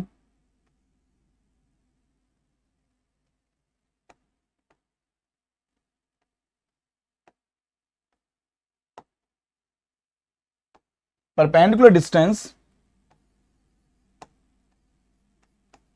between two. इसको समझ लेते हैं कि हमारे पास ये केस था, यहां पर ये आ गया था F1, ऊपर हमने समझ लिया था ILB,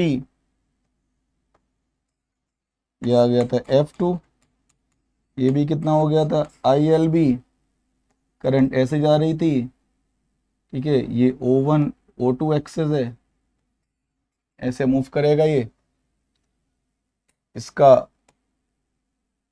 मैग्नेटिक फील्ड ये है, म्यू ऐसे आया था,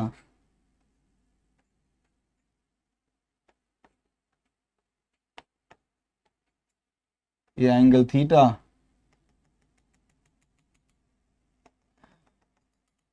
तो ये वाली लेंथ कितनी है, ये लेंथ है B, और ये एंगल हो गया 90 माइनस थीटा। तो टॉर्क क्या होता है, कोई भी फोर्स, दो कपल में दो फोर्सेस हैं, तो कोई भी एक फोर्स इनटू दोनों के बीच की परपेंडिकुलर डिस्टेंस। तो ये फोर्स F1 की लाइन, ये फोर्स F2 की लाइन, तो हमें ये डिस्टेंस लेनी है दोनों के बीच की, ये डिस्टेंस, और ये कितना हो जाएगा D, और D की वैल्यू हो जाएगी, D परपेंडिकुलर बोल देते हैं, B cos 90 माइनस थीटा, ये हो जाएगा B sin थीटा। तो F1 और F2 के बीच की जो डिस्टेंस है वो हो जाएगा B sin थीटा। तो टॉर्क हो जाएगा, फोर्स आपका कितना हो जाएगा ILB इनटू दोनों के बीच की perpendicular distance, this is B sin theta. तो टॉर्क की जो वैल्यू हो गई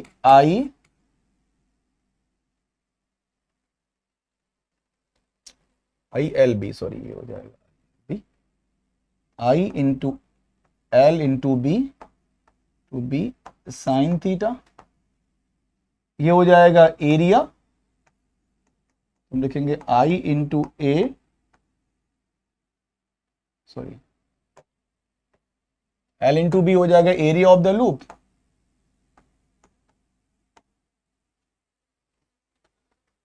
अब आई इंटू ए को लिख सकते हैं magnetic moment of the loop, current carrying loop का मैग्नेटिक मोमेंट। तो ये हो जाएगा आपका टॉर्क बराबर mu B sine theta. Vector form में क्या हो जाएगा,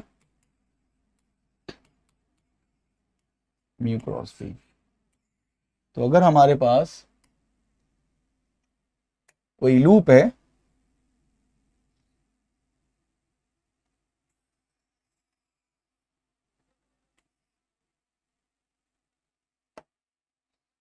करंट ऐसे जा रही है, तो मैग्नेटिक मोमेंट इसका हो जाएगा इधर, और मैग्नेटिक फील्ड अगर इधर है और इनके बीच में एंगल थीटा है, तो यहां पर एक टॉर्क लगेगा। वो टॉर्क क्या हो जाएगा, म्यू से, म्यू पे हाथ रखेंगे और बी की तरफ जाएंगे, मैग्नेटिक मोमेंट की तरफ हाथ रखेंगे और अपनी फिंगर्स को कर्ल करेंगे बी की तरफ, तो टॉर्क हो जाएगा म्यू बी बी साइन।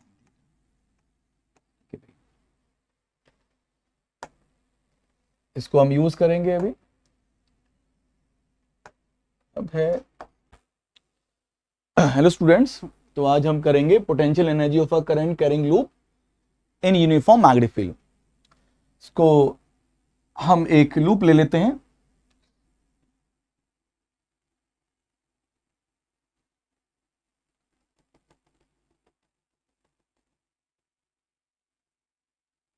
एक हमारा एक करंट कैरिंग लूप है,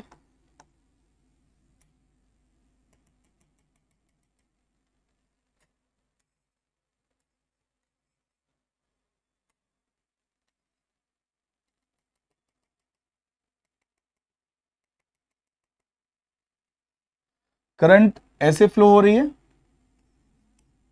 तो आई करंट के अलोंग अपने फिंगर्स को कर्ल करेंगे तो थंब हमें बताएगा म्यू की डायरेक्शन, ये म्यू है, और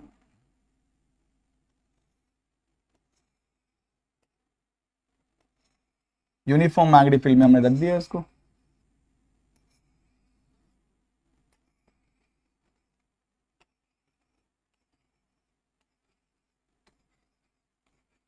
ठीक है, म्यू और बी के बीच में एंगल थीटा है। हम इसको करंट कैरिंग लूप को रिप्लेस करके एक मैग्नेटिक डायपोल एज्यूम कर सकते हैं म्यू। तो थोड़ा सा, एक्चुअली ये क्या है, ठीक है ऐसे।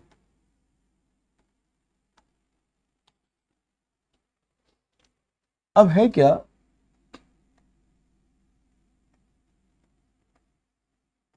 फील्ड, अब ये जो मैग्नेटिक डायपोल है, मैग्नेटिक फील्ड के कारण इस पे टॉर्क लगेगा। तो मैग्नेटिक फील्ड इस पे टॉर्क लगाएगी इस तरीके से,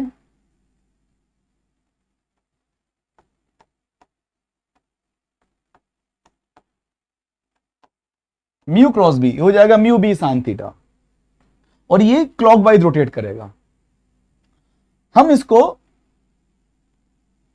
सपोज बहुत थीटा एंगल से मूव कराएंगे slowly.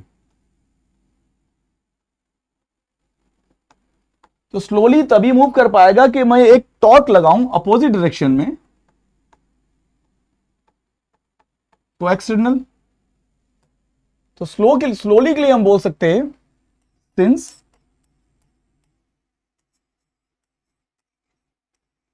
We are rotating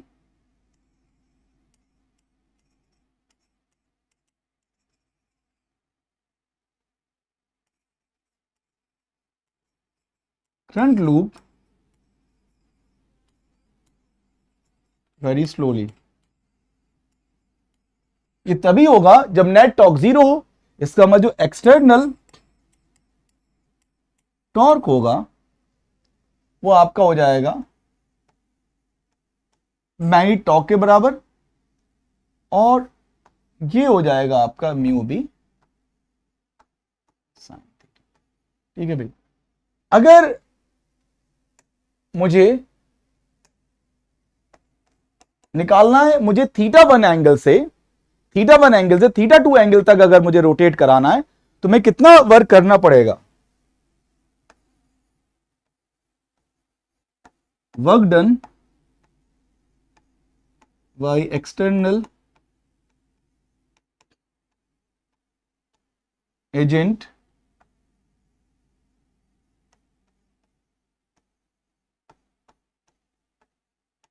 to rotate it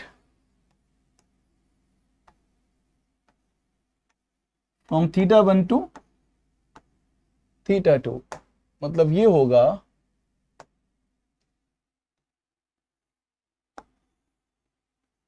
magnetic field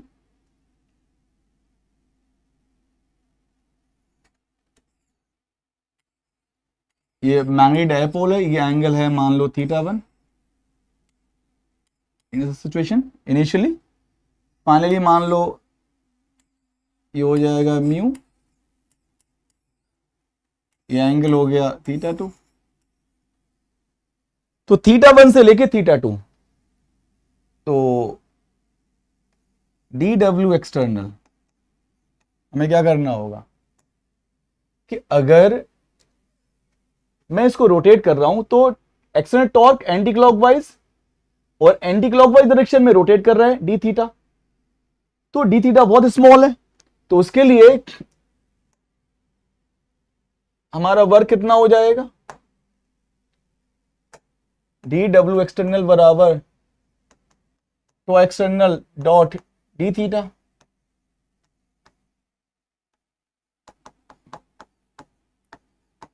दोनों की डायरेक्शन सेम है, टॉर्क भी एंटी क्लॉकवाइज है,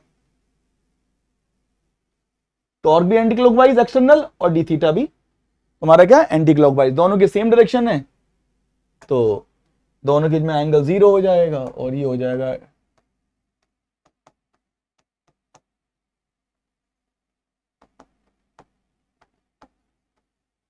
और 0। अब यहां पे वैल्यू सब्स्टिट्यूट कर दो,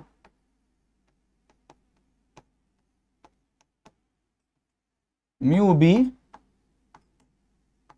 साइन थीटा दी थीटा। टोटल वर्क अगर हम निकालेंगे तो हमें इंटीग्रेट करना होगा, म्यू बी साइन थीटा दी थीटा, ये हो जाएगा थीटा 1 से लेके थीटा 2। ठीक है भाई, tau external dot D theta, दोनों के बीच में एंगल 0 है, tau external D theta cos 0 और टो एक्सटर्नल की वैल्यू अभी पर बताई थी mu B sine theta. Theta 1 से थीटा 2 तक इंटीग्रेट कर देंगे, म्यू बी कांस्टेंट है बाहर आ जाएगा, साइन थीटा का हो जाएगा माइनस कॉस थीटा, थीटा 1 से लेके थीटा 2। इसको लिमिट लगाएंगे और सॉल्व करने के बाद में ये आपका हो जाएगा cos theta 1 minus cos theta 2।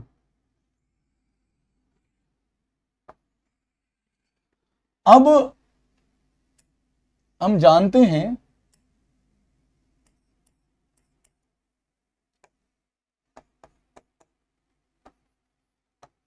Work done by external agent is equal to change in potential energy.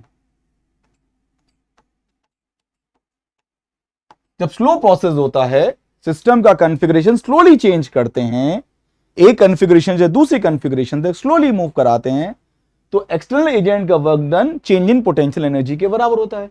और वर्क डन हम निकाला हुआ है म्यू बी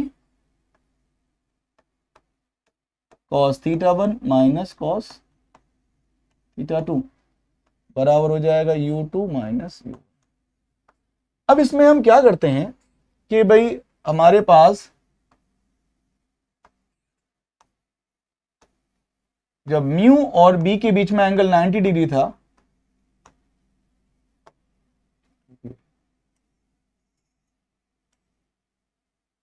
तब इसको मानेंगे रेफरेंस कॉन्फ़िगरेशन, इसको रेफरेंस मानेंगे और रेफरेंस में पोटेंशियल एनर्जी हो जाती है 0।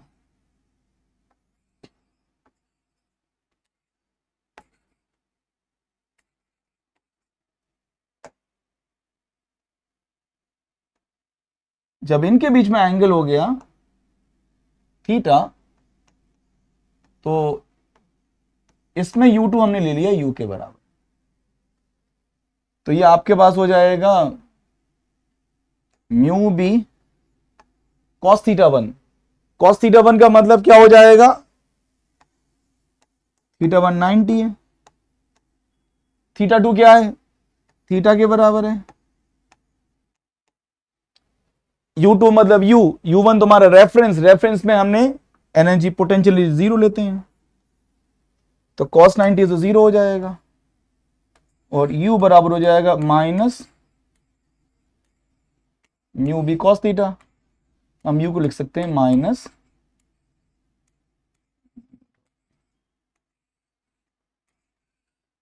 ये हो गया। आज हम एक क्वेश्चन करते हैं। हमारे पास एक रिंग है जिसका मास m है और रेडियस r है, और इस रिंग में एक करंट फ्लो कर रही है I, mass m radius r है, रिंग की रेडियस r है, और इसको हमने एक यूनिफॉर्म मैग्नेटिक फील्ड में रखा है। यूनिफॉर्म मैग्नेटिक फील्ड B दे रखी है और फील्ड जो है एक्स एक्सिस से 45 डिग्री पर है। तो हमें निकालना है टॉर्क कितना लगेगा, रिंग पे कितना टॉर्क लगेगा, और एंगुलर एक्सेलरेशन निकालना है इस इंस्टेंट पे, एट दिस इंस्टेंट। इस इंस्टेंट पे टॉर्क निकालना है और इस इंस्टेंट पे हमें एंगुलर एक्सेलरेशन निकालना है। तो देखते हैं। तो सबसे पहले बात करते हैं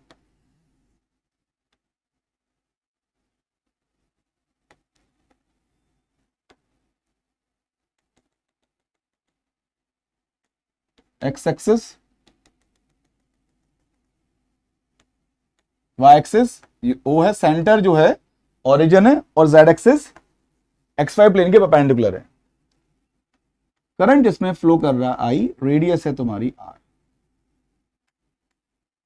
अब इसका अगर हम मैग्नेटिक मोमेंट की बात करें तो अपने हमें फिंगर्स को रखना होगा अलोंग द करंट। अगर अपने राइट हैंड की फिंगर्स को अलोंग द करंट रखूंगा तो थंब मुझे आउटवर्ड बता रहा है, तो इसका जो मैग्नेटिक मोमेंट है वो जेड एक्सिस के, इस प्लेन के परपेंडिकुलर। तो क्योंकि मेरा जो लूप है वो एक्स वाई प्लेन में, तो मैग्नेटिक मोमेंट क्या हो जाएगा, जेड एक्सिस में होगा। तो हम लिखेंगे म्यू वेक्टर, पहले तो हमें मैग्नेटिक मोमेंट निकालना है, बराबर आई इंटू एरिया। इस करंट कैरिंग लूप ने कितना एरिया कवर किया है, पाई आर स्क्वायर, उसकी डायरेक्शन क्या है, जेड एक्सिस। ठीक है। दूसरी चीज हमें दे रखी है, इसको हमने रखा है यूनिफॉर्म मैग्नेटिक फील्ड में। फील्ड यूनिफॉर्म है,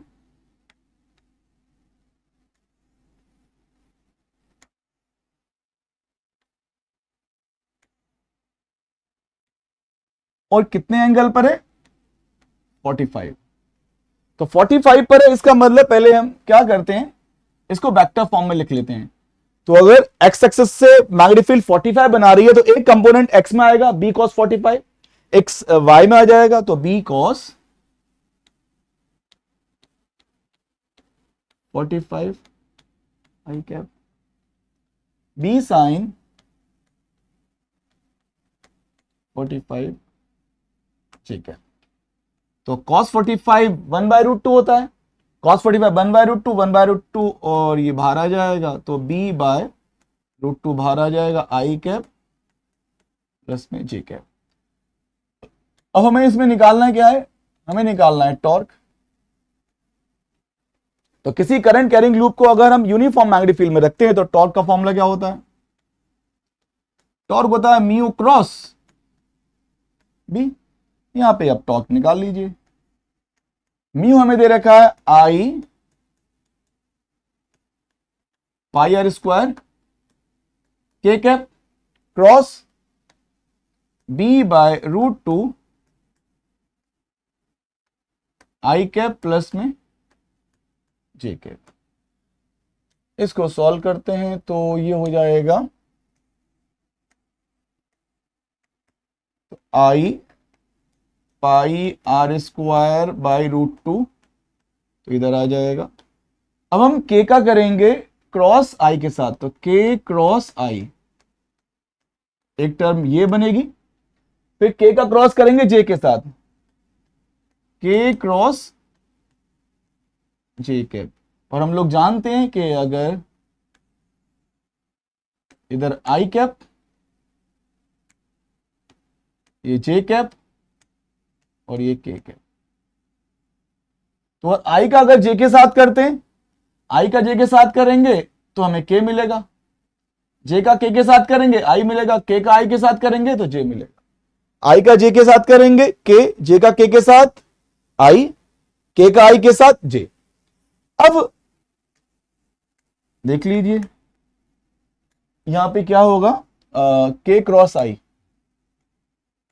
i pi R square by √2, k cross i आपका हो जाएगा k cross i j cap और k क्रॉस j। लेकिन अगर मैं अपोजिट में जाऊंगा, क्योंकि अगर हम इस तरीके से जा रहे हैं एंटी क्लॉकवाइज तो पॉजिटिव है, लेकिन अगर k क्रॉस j तो अपोजिट हो जाएगा, तो k क्रॉस j कितना हो जाएगा, माइनस का हो जाएगा। और अगर मैग्नीट्यूड की बात करें तो टॉर्क का मैग्नीट्यूड कितना हो जाएगा भाई, देखो i pi R square by √2 और j cap minus i cap का जो मैग्नीट्यूड हो जाएगा वो √2 हो जाएगा, √2 से √2 कट जाएगा, तो टॉर्क हो जाएगा i इंटू मैग्नेटिक फील्ड भी तो चल रहा था वो टर्म यहां पर, ये b आ गया, यहां भी b चल रहा है, ये हो गया, तो मैग्नीट्यूड हो जाएगा i, क्या हो जाएगा भाई, i into pi R square, ये हो जाएगा टॉर्क का मैग्नीट्यूड। सेकंड पार्ट में हम निकालेंगे एंगुलर एक्सेलरेशन। फर्स्ट पार्ट में हमने टॉर्क निकालना सीखा था, टॉर्क हमारा आया था कितना, ये टॉर्क है i pi R square b by √2 j cap minus i cap. मतलब ये हो गया कि हमारे पास एक रिंग, इसका centre x axis y axis, तो जो टॉर्क आया था, torque is i pi R square b by √2 j cap minus i cap. इसका मतलब क्या है, जो टॉर्क है उसका एक कंपोनेंट j के अलोंग है और दूसरा माइनस i कैप के अलोंग। तो हम बोल सकते हैं कि भाई ये है आपका j कैप और ये है माइनस i कैप। इन दोनों का अगर रिजल्टेंट देखें तो ये आएगा i cap sorry j cap minus i cap. तो टॉर्क जिधर जिस एक्सिस जिस लाइन के अलोंग आ रहा है, जिस एक्सिस के अलोंग आ रहा है, ऑब्जेक्ट उसी के अबाउट रोटेट करेगा, तो टॉर्क हमारा इस एक्सिस के अबाउट है। तो ये आपकी हो गई एक्सिस ऑफ रोटेशन, ठीक है ना। तो ऑब्जेक्ट ऐसे कुछ रोटेट करेगा, तो अगर जिस तरीके से ऑब्जेक्ट रोटेट कर रहा है, अगर ऑब्जेक्ट ऐसे रोटेट कर रहा है, तो अपनी फिंगर्स को मैं रोटेशन के अलोंग करूंगा, थंब मुझे क्या बताएगा, टॉर्क बताएगा, ठीक है। अब हमारे पास फॉर्मूला क्या होता है, टॉ एक्सिस बराबर एक्सिस इंटू अल्फा। अब इस एक्सिस के अबाउट टॉर्क हमारा कितना होगा, मैग्नीट्यूड हम निकाल चुके हैं, i pi R square B upon √2 into √2। और ये एक्सिस क्या है, डायमीटर है रिंग की कोई भी डायमीटर हो, मोमेंट ऑफ इनर्शिया कितना होता है रिंग का किसी डायमीटर के about, mr square by 2 into कर देंगे अल्फा, √2 से √2 गया और ये हमारा आर स्क्वायर से आर स्क्वायर जाएगा तो अल्फा की जो वैल्यू हो जाएगी 2i पाई बी बाय एम, ये हमारा आ जाएगा एंगुलर एक्सेलरेशन 2i पाई बी अपॉन एम।